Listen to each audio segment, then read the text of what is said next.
Hello guys, welcome to Linux Joy channel. Today we are going to learn about suid, sgid and stickbit. So let's get started. I open my virtual machine here. To open the terminal, Alt F2. my phone terminal.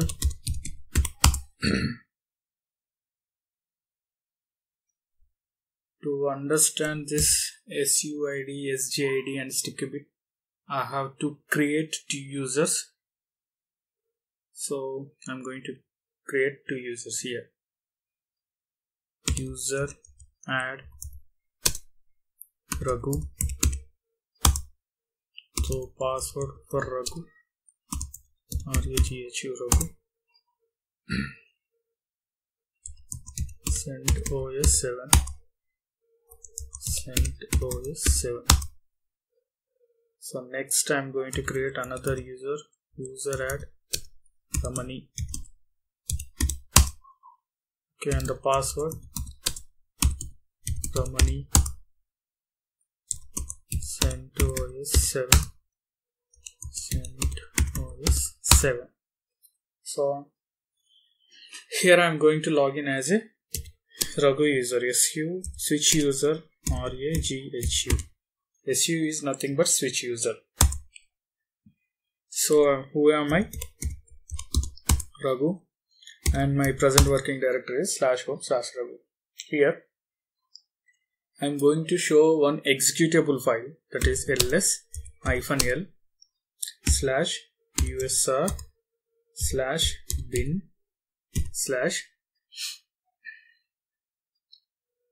passwd. So here you can observe this is password file. That means with this executable file you can change your password, and here you can observe the permissions. User have the permission read, write. Instead of execute, it has set as set user ID. That is, you can observe the S here. That means this executable file has set user ID. So what is the use of this? For suppose I am going to change Raghu password here. So passwd. So here it is asking me to change password for user Raghu. So I'm going, so just wait for a second and keep this like here, and go to open a next terminal. So ps is a command. It's give the information of current running processes. So grep which command I am presently executing, that is passwd. So here you can observe. Okay, sorry. Login as a Raghu user here, because Raghu is changing his password. So next type the same command, that is ps. ps is a command. It's give the information about current running processes.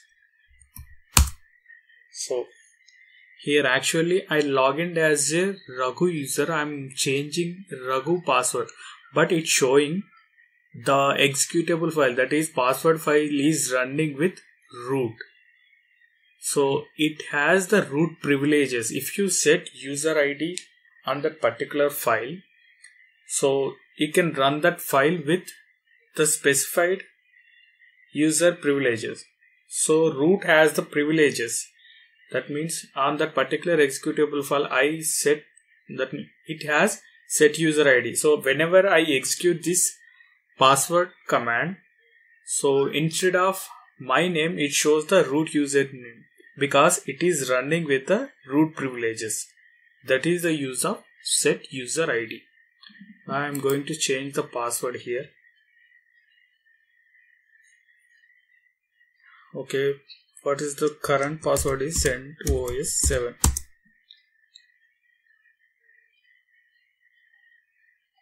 Okay, no problem. I'll change it once again. Password cgntOS7. New password mintmint @123. mintmint @123. Now the password is successfully changed.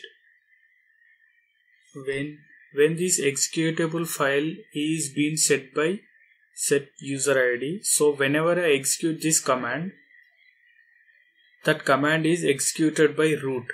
That means I am executing that command with root privileges. That is the use of set user ID. So, and how to set? There are two ways to set user ID. So, cat greater than set uid. Here I can show you how to set user ID to a file. In two different formats, that is chmod. You can use u plus s.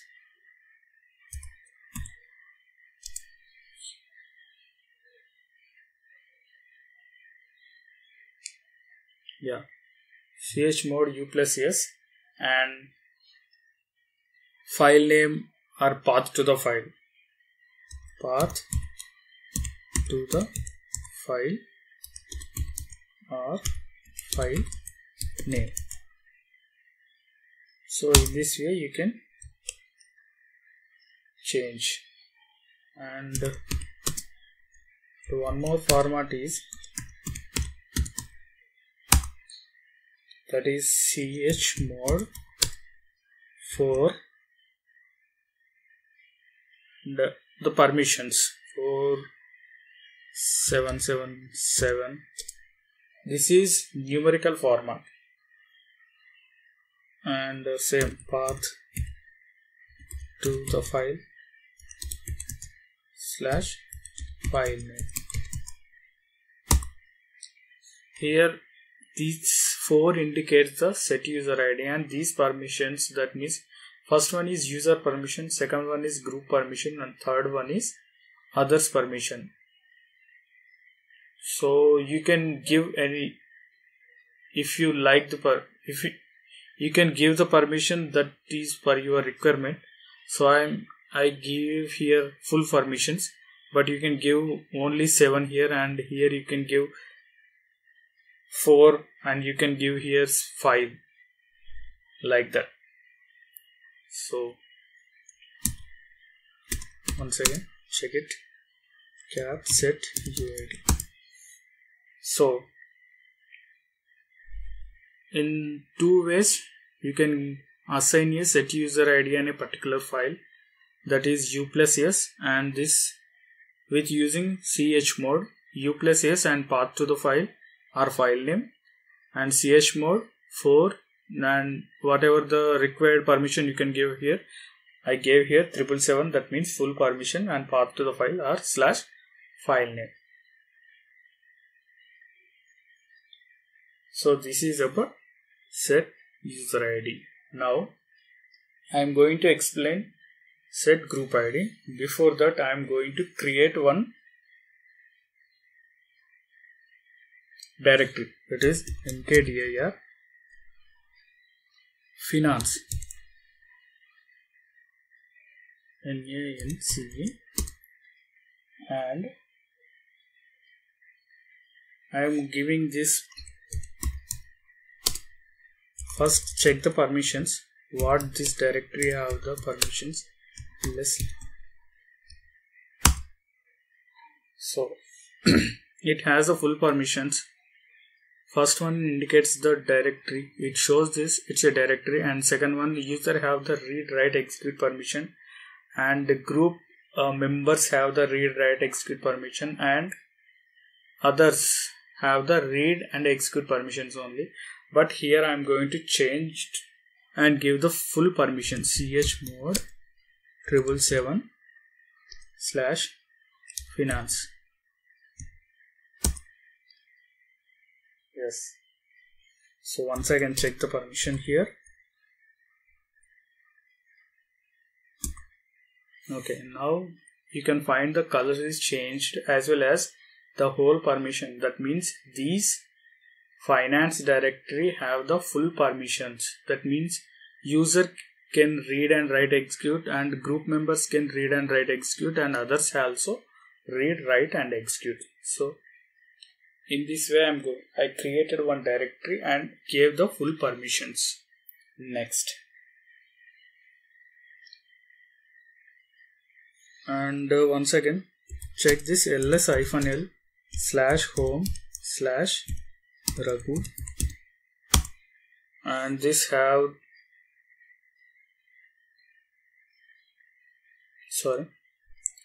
it show the contents of that file, contents of the directory. So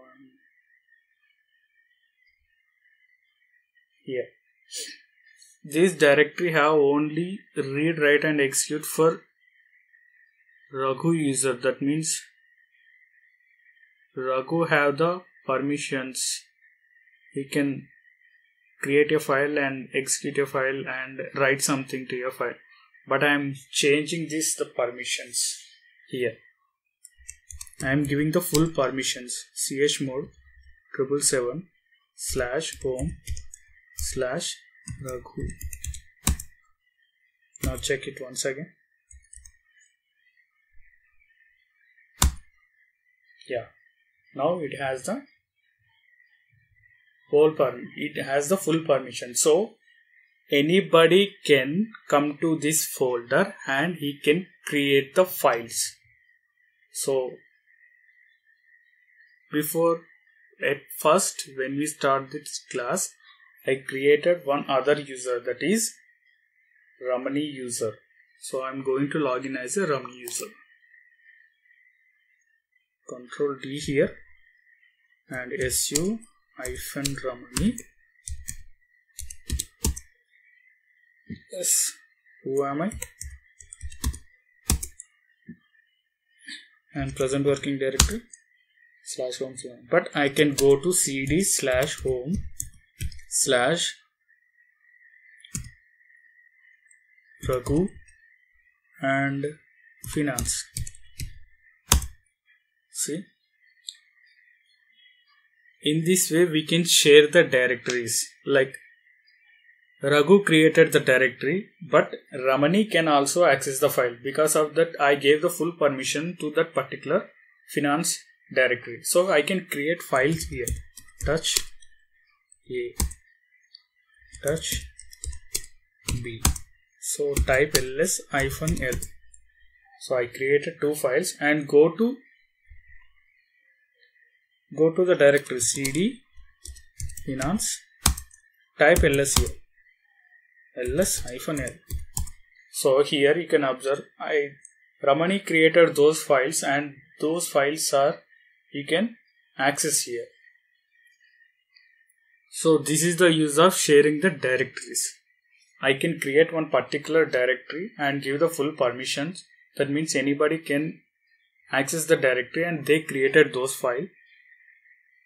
They created the files and they can access anywhere. So I can access these AB files, login as a Raghu user and login as a Rani user. So here you can observe I am going to create one other file, touch C and ls-l.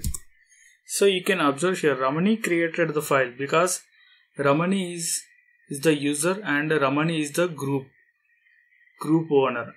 And here I created C file here. Raghu is the user and Raghu is the group owner. Come out this. Now whatever the files he created in the finance directory, I want the group name should be Raghu only. So Raghu has the permissions. Raghu has the group permissions. So for that I have to use the setgid. To create setgid, two ways we can create. So I am going to show you how to set the set gid. First one is chmod.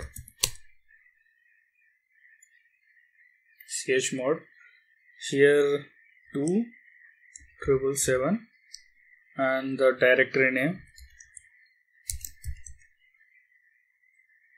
Next, or else chmod g shift plus s directory name. In these two ways we can set the group ID. So I am going to set group ID to the finance directory. So how to set chmod 2,777, directory name is finance. Now check the directory ls-ld finance. So you can observe here RWS instead of execution, instead of X you can observe the S symbol. That means the group ID I set here. So whatever the files I created in whatever the files I created in finance directory. For suppose I created touch X ls-l. So Raghu is created C expert. Now I am going to create some files in the same directory. Again type ls-l. So these are the 4 files I created. Now Ramani is going to create this file. So observe the difference here. After set gid you can find some difference here. So touch y. So ls-l. Now see, Ramani is created the file. The user created the file. That means Ramani. And the group owner is Raghu only. So after set gid, whatever the files I created in this directory, the group owner is automatically Raghu. Again, touch z. Type ls-l. See, any files, Ramani is created these files, but the group owner is Raghu only.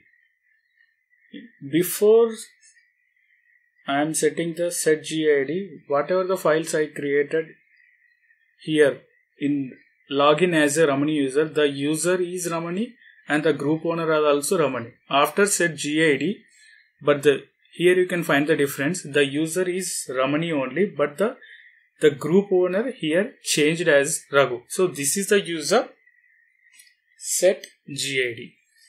Now I am going to explain about sticky bit. What is the use of sticky bit? So here I log in as a Raghu user and I have these files ls-l. So I can remove any file rm a yes. See ls-l type. Sorry. ls-l type enter. So A is removed and once again I am going to remove B also. B. Yes. Now type ls-l. So I have only 4 files. So my requirement is, what are the files I created in this finance directory? Raghu only has the access to delete those files and Ramani don't have the access to delete that file. So for that I have to apply the sticky bit. You can apply sticky bit in 2 different ways. That is, I am going to tell here sticky bit. It is chmod o plus s and the directory name. And one more, that is numerical, chmod 1,777 directory name. Control S. Control D. So what is our directory? That is finance. What is the use of sticky bit? For suppose here I log in as a Raghu user and I am going to apply this sticky bit on this finance directory. Finance. So type ls-ld finance. You can observe here RWT, that means the sticky bit applied here. What is the use of this sticky bit means? I log in as a Raghu user and now I'm in finance directory and type ls-l. So these are the 4 files I created. Raghu is created and I'm going to create another file, that is touch dd. So, and what are the files? ls-l, and these are the files created by Raghu and Ramani, but Raghu has the permission to delete the files and Ramani don't have the permission to delete those files. So after applying this file, you can observe control page down ls-l. So Raghu created the file. So Ramani created files, no problem. If files are created by Ramani, she can delete. That is rm y. Type ls-l. So y deleted. But the dd file is created by Raghu. Try to delete that file. rm dd. Yes. See, you can observe here, cannot remove. Operation not permitted. So this is the use of sticky bit. Okay guys, and today's session I planned for this. What is the set user ID and what is the set GID and what is the use of sticky bit. I hope you understand this lesson. And if you have any doubts, please do mention in the comments below. And please subscribe my channel for latest CentOS tutorial videos. Thank you for sharing the videos. Thank you for your support. Thank you once again. Have a nice day.